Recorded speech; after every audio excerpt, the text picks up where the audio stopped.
Hey everybody, and welcome to yet another episode of Redline First Impression.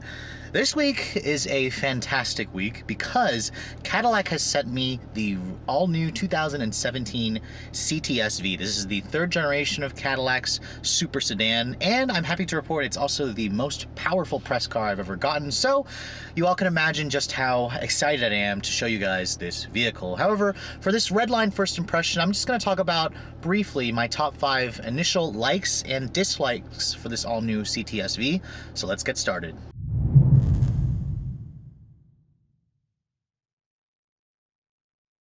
Now, starting with the dislikes of the CTS-V, and it was a little hard for me to come up with a few things, but I have compiled a list.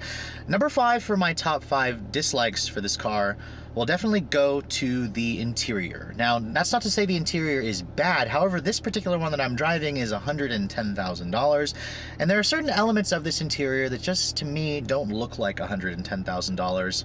And I think that Cadillac could do a little bit more, just like they did in the CT6, to differentiate themselves and really put them into that upper tier 1 status. Number 4 for my top 5 dislikes, and this one, honestly, I struggled to actually put on the list, but it's the fuel economy. Now, again, you bought a 640 horsepower beast, not to save gas. This vehicle is basically a huge middle finger to all the Priuses on the road. But this car, I've only been averaging about 11 miles to the gallon. I only got about 180 miles on a full tank, so that is pretty disappointing. But again, you're paying a $1,000 gas guzzler tax to even buy the damn thing, so suck it up. You're gonna have to deal with putting a lot of fuel in the tank. Number 3 for my top 5 dislikes is going to go to the fact that this vehicle does not have a power closing trunk.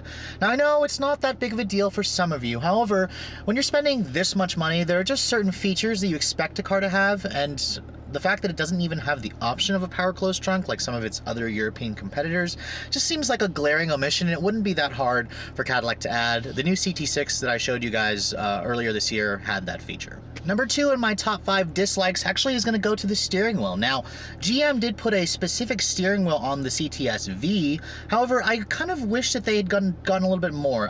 The suede is nice. However, I don't think the whole steering wheel should be suede. I think they should have done a leather and suede only on the bolsters. And I also wish that it was a flat bottom steering wheel. It just doesn't look as sporty as it should, especially for this monster CTS-V. I think that Cadillac could have done a little bit better with the steering wheel design. And last but not least, my number 1 for top 5 dislikes is definitely going to go to Q. Now, Q has definitely gotten better in the coming years. This particular one that I'm showing you does have Android Auto and Apple CarPlay, so it makes it better. I actually think it works better than some of the recent Lexus products that I've driven in terms of the interface. However, it's still a little bit slow. Sometimes it's still a little bit laggy, and I don't like the touch-sensitive buttons. This is an older rendition of Q. The CT6 that I showed you had the larger 10-inch screen with the actual hard buttons. I would like to see Cadillac update the CTS with that updated system in the coming years. Now, moving on to my top 5 likes, and trust me, I had to compile down the list to get it only to 5 because there's a lot of things about this CTS-V that I like. However, number 5 is definitely going to go to the styling of this car. My goodness, it is a gorgeous looking luxury sedan. I love all of the hard lines this car has. I think it looks really athletic, really muscular, really masculine, especially the front end. Love the carbon fiber front splitter, the carbon fiber hood, these menacing headlights with the signature LED that kind of stretches from the top of the fender all the way down to the lower fascia.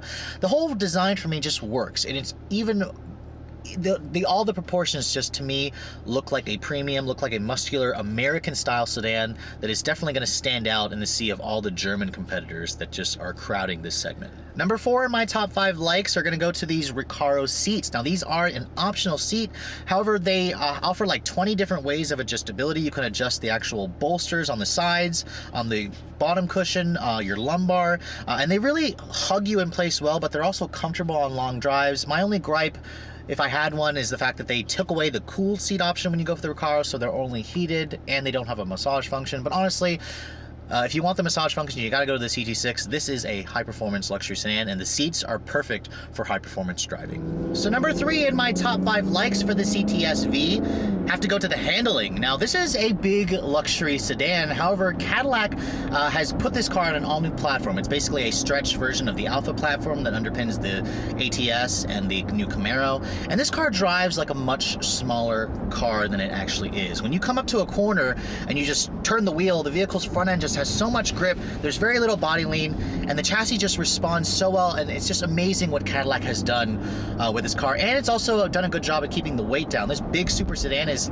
500 pounds lighter than some of its German competitors. Number 2 in my top 5 likes definitely go to the engine. Now, this beast is a 6.2 liter LT4 supercharged pushrod V8, the same motor that you get in the Corvette Z06. Now, of course, Cadillac did detune it ever so slightly. It now makes only 640 horsepower, but that still gets you bragging rights, more power than all of the German competitors. Even the new upcoming Mercedes-AMG E63 tops out at 600. I think at 640, this is just a perfect amount of power, and you really are going to appreciate those bragging rights. Now, number 1 for my top 5 likes, and this is one that I had no issue picking, has to go to the sound of this engine with the exhaust, with the supercharger whine.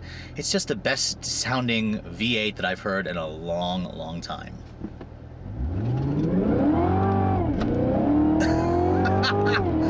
Oh, and then those shifts. Oh God, it takes a lot of discipline to not put your foot down hard in this car. And the noise is just the most comical, one of the best sounding exhausts and supercharger whines I've heard in a long, long time.